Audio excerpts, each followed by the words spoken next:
星灯暗下，店里的变化不像云影遮光，暗是从店内起，不是外面的云层遮光。我去看玄耀令，先确认他有没有跟着变化。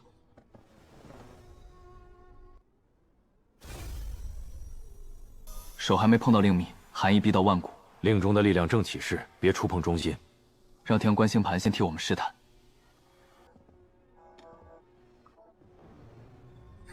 观星盘7点星光也向西挪了半格。两件东西偏西，天阙今晚确实异常。破晓前的时间不多，我们得带着疑点上路。令光只沿我的手腕上行，他像在练刃持守者，不是在随意放光。我保持现在的握法，看他会不会变化。破晓前，必须把他送到问天台。期限只剩这一夜，破晓前必须把玄耀令送到问天坛。旧仪规定晨光前启程，这点没改过。我按既定路线去天阙，但异常的查清问天旧仪的目的是什么。玄耀令能开启通往天阙的门。传下来的只剩半套说法。我会边走边核对，不把任何异常当成小事略过。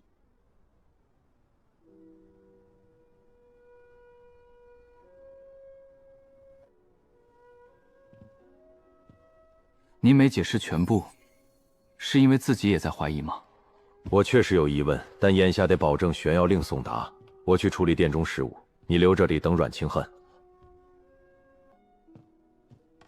观星盘由我带着，路上的星位变化不断。掌门让我和你同行，是要把天象看完整。出殿前再比一次令光与星位。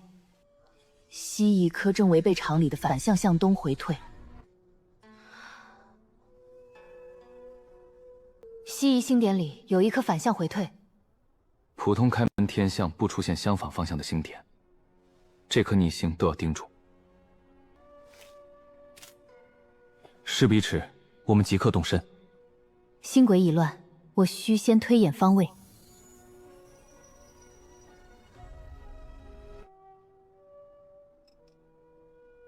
逆横星点又退了一格，盘眼也变冷。玄耀令越靠近观星盘，盘面温度就越低，这不是单纯指路。我们把两件线东西拉开再观察。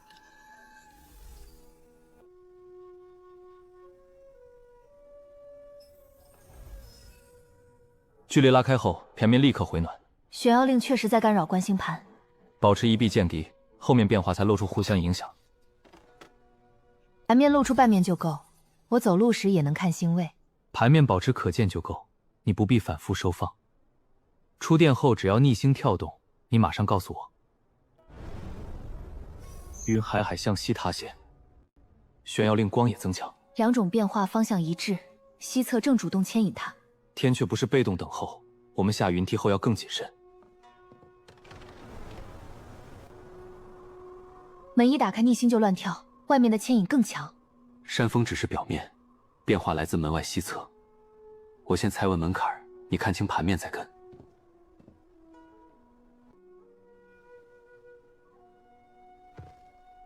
云梯只有一条西行主路，逆星仍指东侧，和我们前方向相反。我把脚停在第一阶上方。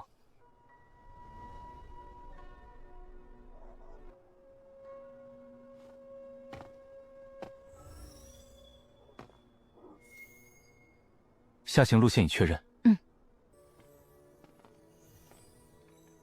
令光贴着西侧石阶延伸，逆星仍往东退，两条方向从这里开始分开。我们不离开石阶中线，让自然环境继续给答案。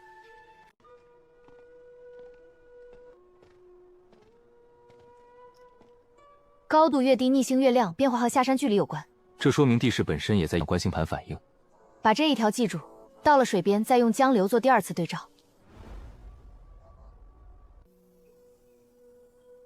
前三阶结了薄霜，令光却从双面上方越过。光没落在石面，玄耀令追的并不是路面。你先试第一阶受力，看光会不会跟着下降。双阶没松，你的脚印也保持完整。我的落点在右侧，你照着脚印就能安全通过。你站稳别挪，我照同一点跨过去。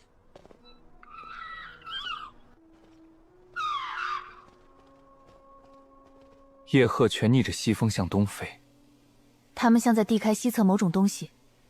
我把观星盘抬向鹤群，看逆星是否跟他们同向。逆星和鹤群都指东，只有玄耀令仍向西。令光第一次和自然迹象相反。从现在开始，把令光当成嫌疑，不再把它当路标。我把速度降下来，让玄耀令离星盘再远半臂。这样能看清偏差会不会因为赶路和晃被放大。这几步不抢时间，我们要先确定差异是真的。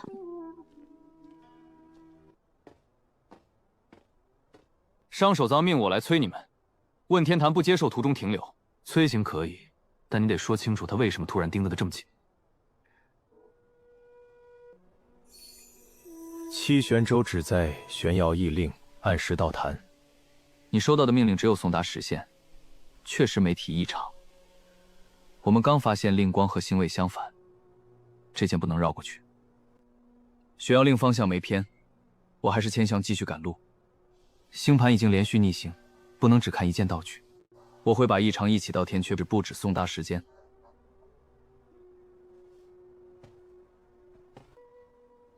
我把玄耀令送进去。这句话我听清了。你仍准备按主线前进，我会把原话带回去，不替商手座改一个字。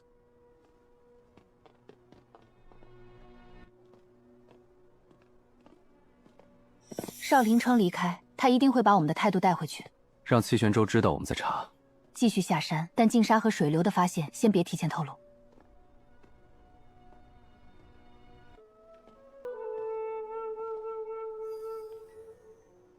古渡已经出现在山下，路线和旧图一致。江面能直接验证自然回流，先看下山口有没有人，再决定是否登船。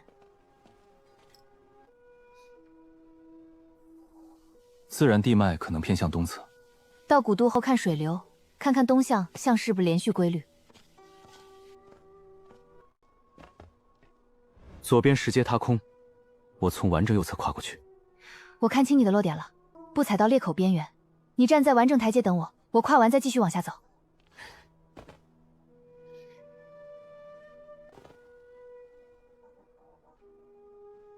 回头看不见星河殿，宗门的方向被云遮住，反而让旧说法暂时退场。接下来只认实际变化，谁的命令都别替代判断。云梯走到尽头，古渡石坡就在脚下。江风寒风方向不同，正好能再做一次验证。你先停在末阶，我看清石坡再跟上。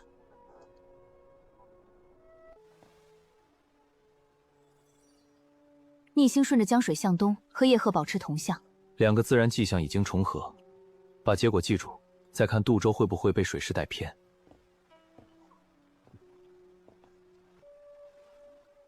看，这舟身是被水流往那边推了吗？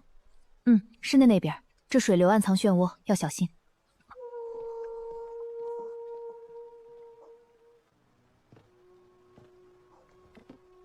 你们带的玄耀令，我一眼就认得。您守过天阙多年，应该知道他为何这样潜水，请把旧仪用途说清。我们已经看到太多反常。天脉本来向东回流，却被玄耀令往西拖拽。这不是开路，是把山河力量抽向西侧。如果这是真的，我们送令到潭心反而会扩大迁移。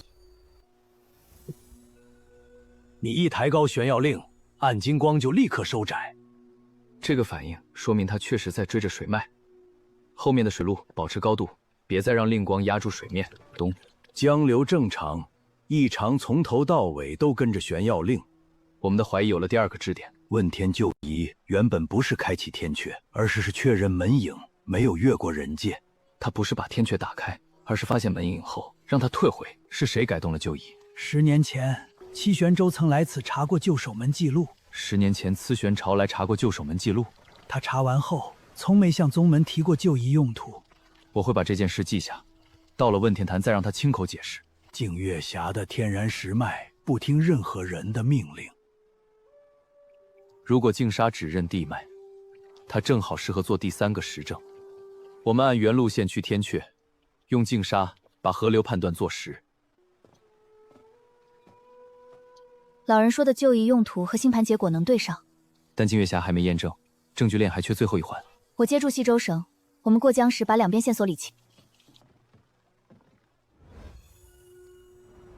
杜周一离汉，玄耀令就再次变量。他又在碰主流，我把玄耀令继续抬高，你长讲，我护令，谁都别让道具恪尽传险。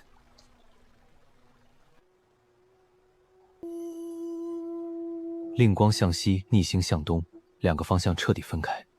连续3次相反就不是偶然。到对岸后进净月峡，玄耀令离水远后，杜周立刻恢复直线。这反应和岸边一样，说明规律能重复出现。水路证据够了，我们上岸只查新的时脉信息。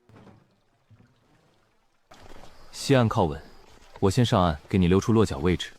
我护住观星盘下船，不让他和玄耀令靠得太近。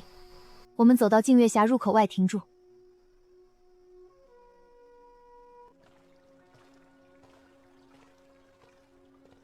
进峡后，月光只落一线。这里没复杂灯影，玄耀令偏光会更容易看清。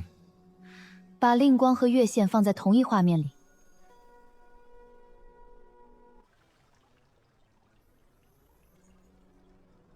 逆星仍指东南，3颗自然迹象同向。叶鹤、江流和星盘都指向回流。玄耀令正逆着他们走。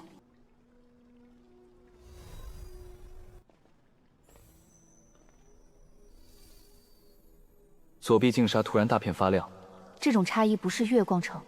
你保持胸口高度，我看亮区会不会跟着你移动。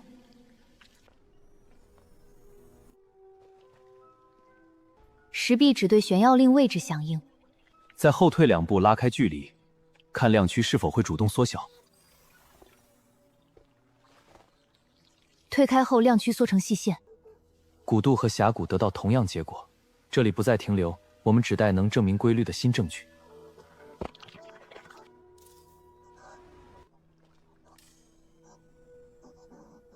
石片开岩壁后恢复正常。异常只发生在玄耀令牵住石脉的时候，这让证据更完整。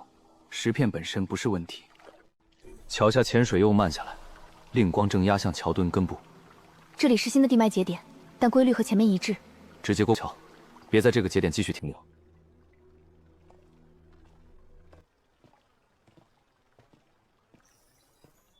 离开窄桥后，水速自己恢复。这次只用1次经过就验证了前面的规律，这个规律已经够清楚，后面只追新的线索。令光碰到黑纹就被拽住。黑纹不是机关，它只是天然脉线聚到一起的位置。把玄耀令抬高，别让它长时间贴着交汇处。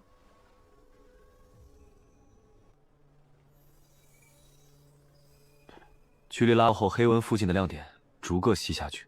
牵引强弱确实随距离变化，七玄舟再说是偶然，也解释不了3处同样规律。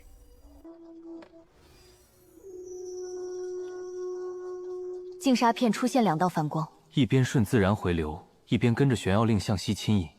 我们看见2股方向。我们仍去问天坛，但目的不是照命拼开门。我要查清旧仪是谁改相，把真相带到天阙，当着掌门和七玄说清楚。七玄舟已经出现在峡口，我去前方转角守住观星盘，你留下听他说。石片和盘由你带开，我不会让他同时碰到全部证据。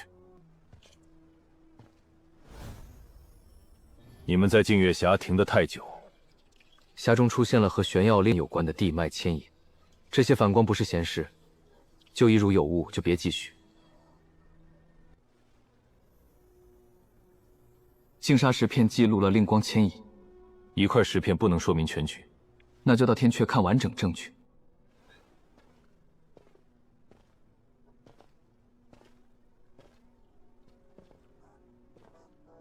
你的职责只是把玄耀令送到谭心。是。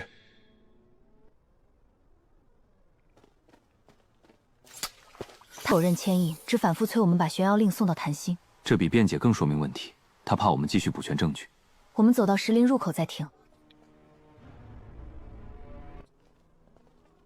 石林把峡口遮住，周围变化反而更容易观察。这里没复杂反光，石线能显示牵引方向，保持2步距离前进。玄耀令继续抬高，别贴地。左侧石穴向玄令滑动，牵引仍向令靠近，方向没因为换场改变。把令抬高就够，不再用地面反复做同一实验。玄耀令抬高后，石屑立刻停下。观星盘仍指东南，自然回流也没改变。3处证据重合，我们从这里开始只追责任人。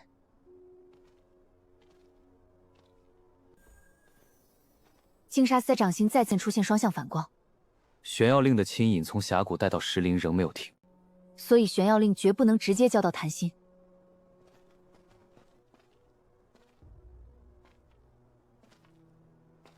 缺的是旧遗原始证据。穆鹤年说忘却驿留过守门物，我们沿南坡去忘却驿，把旧遗方向一次查明。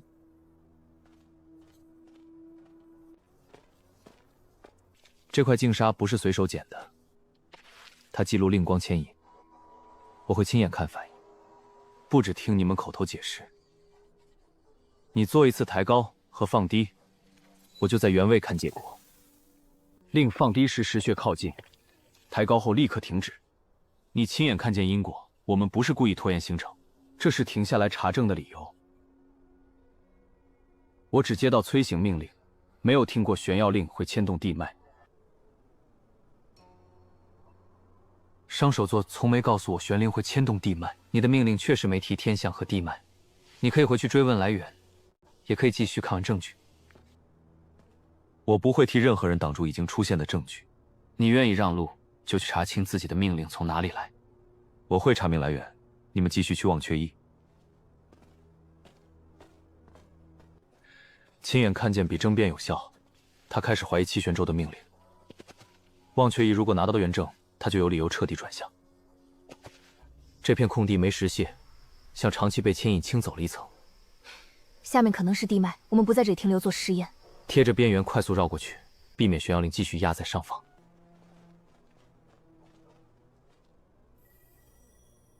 观星盘在空地下方最亮，自然脉线很清楚，不用再用石屑验证。玄耀令举高，我们只通过。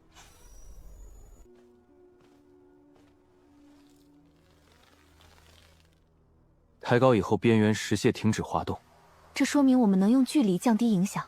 后面保持这个高度，直到玄耀令离开坛区。石林出口到驿门只有一段下坡，走到门外，先观察院内，再决定谁先进门。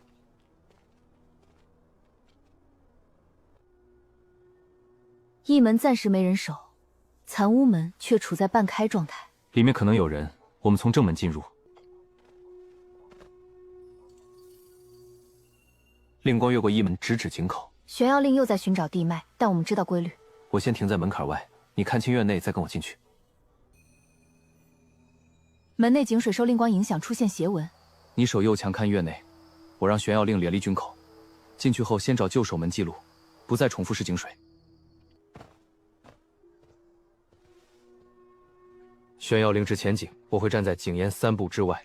这口井连着主脉，但我们不用靠才能判断。你查右墙旧架，我守住令的位置和财门方向。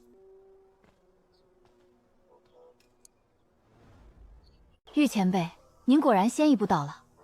我知道你们会来找原证，铜简就在旧柜里，我带你去取。我们需要旧遗原始方向。铜简能显示守门次序，也能说明旧遗到底防什么。您从旧柜取出，我在门口接住铜简。守门铜卷没文字，信息全靠光路顺序显示。它不是文书，只有靠近观星盘才会显出旧次序。我把铜钱贴近盘面，只看一次最关键方的方向。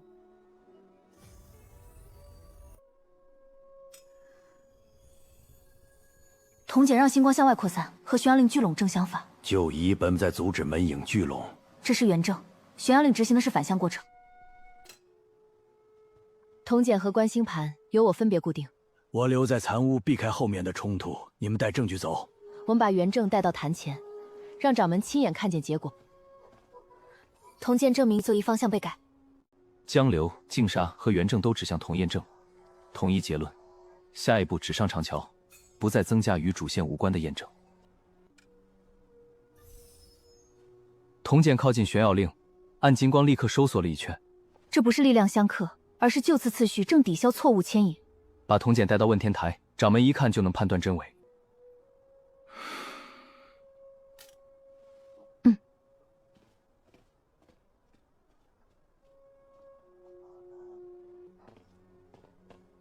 我查到新东西，伤手剑10年前确实动过旧令，这和穆鹤年的证言能对上。我会把旧令时间与你们的铜简证据对上。净砂石片只是其中一件，你们找到的证据比我预想的完整，这些已经足够让我停止催刑。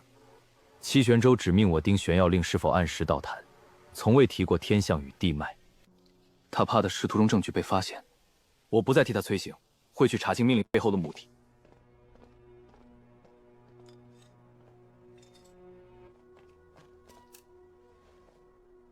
少林山沿山路离开，七玄州肯定会追来，长桥是最后一段公开路面。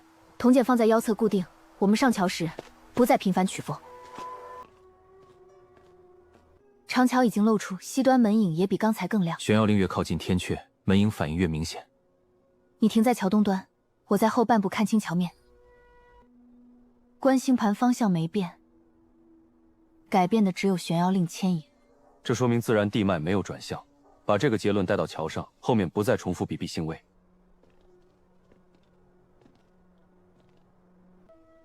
桥东端第一块石面就在脚前，自然回流还没被扭转。我先停在桥石上方，你看清中线再跟上。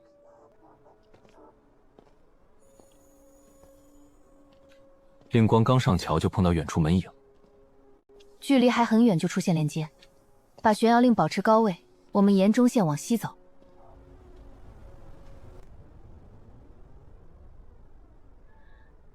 桥下云流阵慢，天阙的反向吸力开始加强。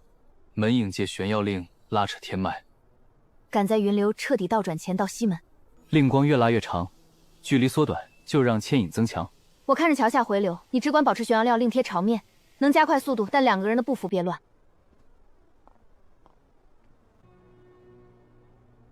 我只能推到这里，七元州已经追上东段，你能争到这里已经够了，我们会继续向西。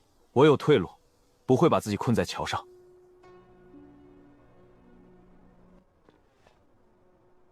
你还能守住东段吗？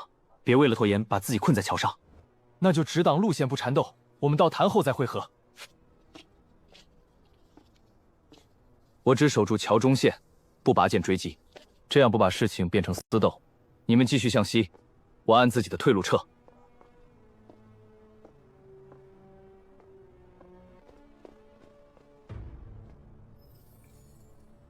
少林山留在东段，我们只剩最后半座桥。他能拖一阵，但真正解决问题还是要到问天坛。我追上你后去西门。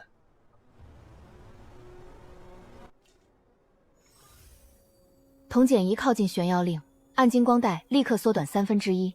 就一方向用实物做实，到坛前先给他看这反应。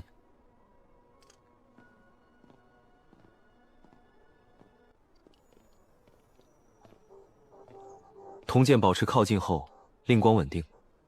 我们能走完最后一段。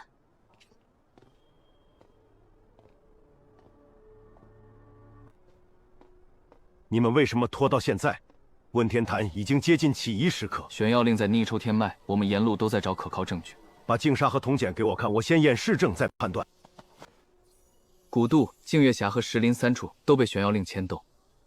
七玄州从未向我报告这种牵引，净砂只能说明过程，我要看铜剑能否改变令光。铜剑一靠近玄药令，令光就开始收缩。它代表旧仪原来的外散方向，请您亲手验证一次，结果比我们的解释。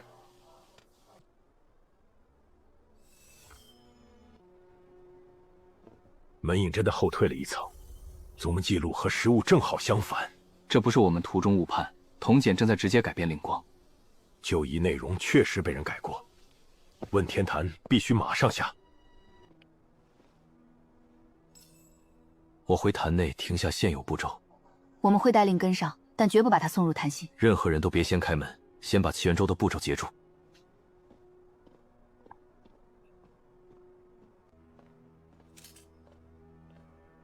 掌门接受证据，接下来只剩七玄州拒不停止。铜剑由你继续带着，我保持玄药令高位。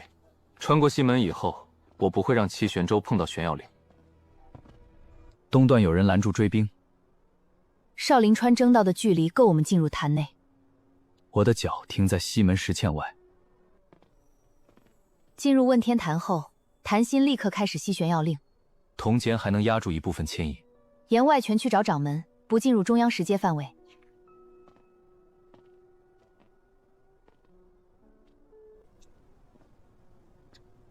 千火随着玄药位置转动，谭鑫正用路追着令走，七玄州把这里变成牵引口。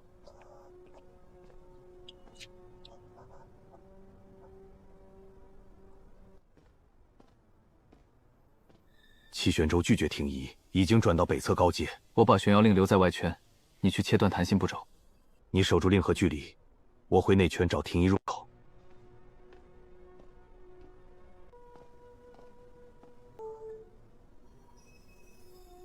铜简靠近天火也会发亮，这反应和忘却意一致，让铜简保持外散方向。我们只改变牵引，不碰无关结构。玄药令向外退一步，天火和门影都跟着减弱。令越靠近中央越危险，距离是最直接的控制方法。我们绝不把他送到井边，只守住外圈。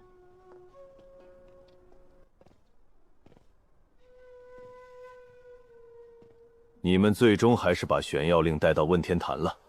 我带来是为了阻止错误开阙，没令你也无法维持牵引。古渡水脉和净月石脉都被玄药令持续抽走，开门需要代价，宗门得到天阙力量才值得承担。宗门从没同意拿正香和地脉替个人境界付代价。我要在门影完全成型时天脉突破，宗门也会因此受益。你终于承认想借门影成型夺取天脉力量。强者拿到力量，宗门才能摆脱现在的局限。把重重山地脉垫在你脚下，不叫护宗。玄令不交给你，我只守住他，不主动进攻。你挡得住我，也挡不住门影继续成型。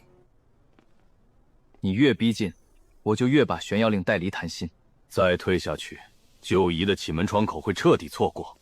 正因为这样，我才要后撤，让这扇门失去条件。门影自己扩张，连你也控制不了它的幅度。牵引超过范围，也不代表仪式已经失败。现在停手还能收住后果，别再往前推。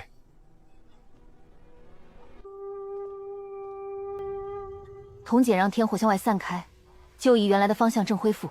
外散一恢复，门影就不继续从谭鑫聚拢，保持铜简位置，不靠近井心。别碰他手里的铜简，他正切断错误牵引。那枚铜简会毁掉我等了10年的开阙机会。他毁掉的只是你的夺脉计划。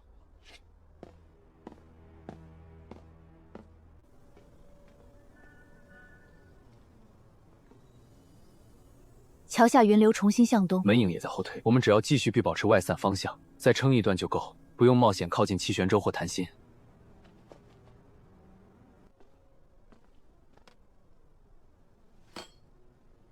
铜简交给我，继续压住天火。你守住铜简，我去接应林之夜，把令带离谭鑫。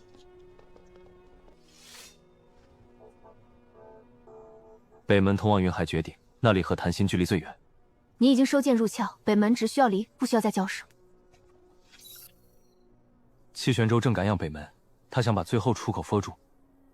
我留在外环看掌门的铜简方向，你只用站位逼他停下，不要把这段变成无关打斗。你带玄药令出去，门影就会散，那正是今晚应该出现的结果。我不让你离开北门，你也别想把令带出坛外。你守的是谭鑫正线，侧阶已经给我留出空间。我不会和你硬耗，只需要把你逼回中央方向。另一离谭鑫你就没有筹码，我只走这条侧线。北门就在脚前，我跨过这道边界就能拉开距离。门外只剩绝顶，你没有更多退路可以利用。我停在门槛上，先看清黑岩，再跨出去。一踏上绝顶，牵引线就被拉到最长，再往东就是绝顶边缘，你已经没有多少退路。我不用退很远，只让玄药令继续离开问天坛。门影开始断续，你的开阙条件正消失。把玄药令交给我，还能赶在晨光前保住仪式。晨光一照到玄药令，暗金光就开始变淡。晨光再强，我也能把玄药令带回坛内。所以你才一直催破晓前开门，真正实现在这里。把玄药令交给我，也许还能重新接上。机会已经过去。玄药令放在老孙跟旁黑岩上，门影追令也改变不了方向。长桥那名门影正在后退，你也要背负直律首座的命令吗？我不再替你开路，你该回去面对掌门。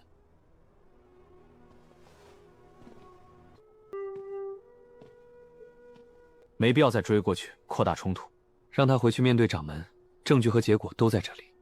我去叫阮青师上来，我们收好玄药令，结束此事。天堑门影退入云层，江流、星盘和晨光方向都恢复正常。我们待玄药令回宗，铜简有掌门留存作证。